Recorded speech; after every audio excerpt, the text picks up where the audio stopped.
Chapter 25. No! Jack said, holding tightly to one of the bed's posts so he didn't fall over. No, no, no, no, no. You hit the arrow, May said, staring at the mirror. It flew right into the mirror, the prince said, doing the same. May gradually turned around to look at Jack. How were you able to do that? She asked, sounding a bit dazed. I barely even saw you move. Before Jack could explain what happened, a difficult task considering he didn't know himself, the prince saved him. The mirror can wait, Philip said, then turned around and stepped over to the bed. The mirror can what? May said, snapping out of her shock. The thing's broken, and it was our only way of finding my grandmother. We have a more pressing problem right now, Philip said, then pointed down at the bed. Jack stepped over to join him, and after a pause, May did the same.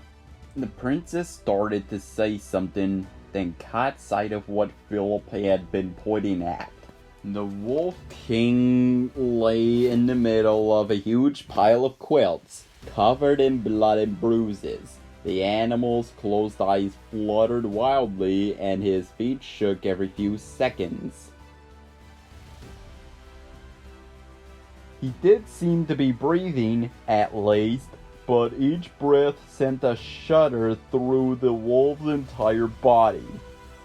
I think he is dying, Philip said softly, reaching out to touch the animal's paw.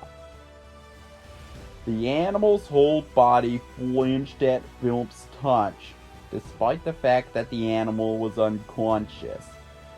The wolf was bleeding in multiple places, his pale skin showing through patches where his fur had been torn off. Philip grabbed some of the bed's extra linens and started to cover the wounds, while Jack and May helped where they could. Finally, the prince stopped, glancing over his work to make sure he'd caught everything. That will hopefully help a bit, Philip said, but we will need to find help. I don't know if it will make a difference, but we must try. We can use your broomstick to bring a healer. May nodded, then looked over at the wall. What about the mirror? Jack frowned. We can't touch it, not broken like it is. We have no idea what would happen if we put the crown back in now. Magic is a tricky thing. It might be dangerous. We'll have to figure out a way to fix it before using it. Philip nodded. He's right, Princess. Right, May said, her voice quiet. So we need a doctor then? Or healer. Whatever you said, Philip, who's going to go? Before Jack could respond, the prince stepped forward. Me, Your Highness. I have encountered devices like the broomstick before. It shall not take me long to learn its specifics, he smiled. Besides, once airborne, where would either of you go? I know where to find a healer. If I can but figure out our location, I will return shortly. The prince saluted them both with a hopeful smile, then strode purposely out the door and back to where they'd hidden their belongings in the brush outside the clearing. May followed him as far as the door, smiling sadly. You know, if our history is any indication, he might kill himself on that thing, she said. He might, Jack said diplomatically. Should we stop him? He's royalty, Jack said with a shrug. I doubt we're allowed to tell him what he should and shouldn't do. regardless of the inherent stupidity. A moment later, Philip hovered easily on the broomstick just outside the door. "I will return as soon as I can," he said, then smiled, turned the broomstick, and flew off at top speed into the distance. "Or he'll have no problems whatsoever," Jack said. "Figures." May laughed, then let out a deep breath. "This isn't how things are supposed to go, you know," May said softly, twisting the crown around at the end of her necklace. "This isn't how fairy tales work." Jack glanced at the fairy in May's hair, who had started braiding a few of the princess's hairs together, humming softly to herself as she did so. "I hate to go over this again, Princess, but I'm pretty sure they still don't have tails," Jack said. May rolled her eyes. "That joke never gets old. You know what I mean."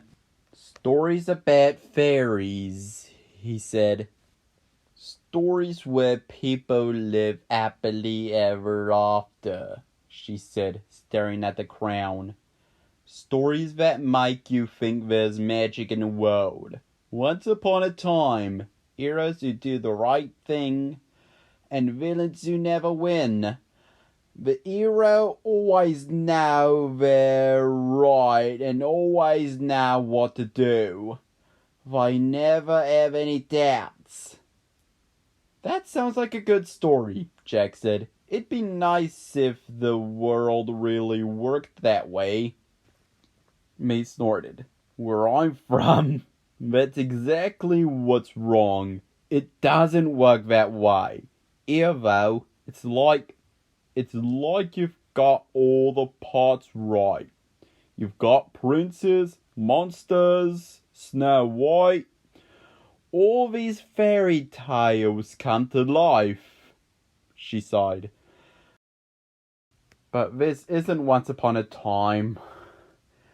It's like the opposite, awful something." "Wouldn't the opposite be never?" Jack asked, but the princess ignored him.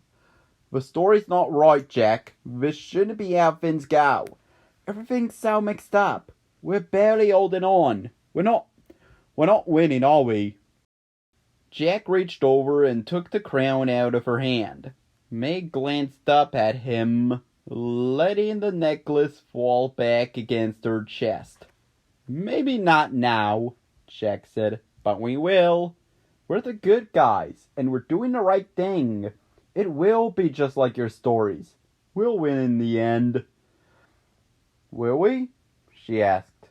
"Look at this old place. Magical things happen here. But other than that, it's just the same as where I'm from." She shook her head in frustration. "In my world, no one is safe, Jack.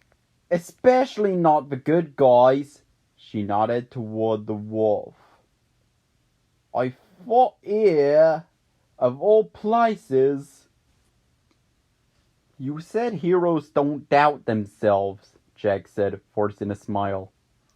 "The prince will be back with the healer soon, and the Wolf King will be fine.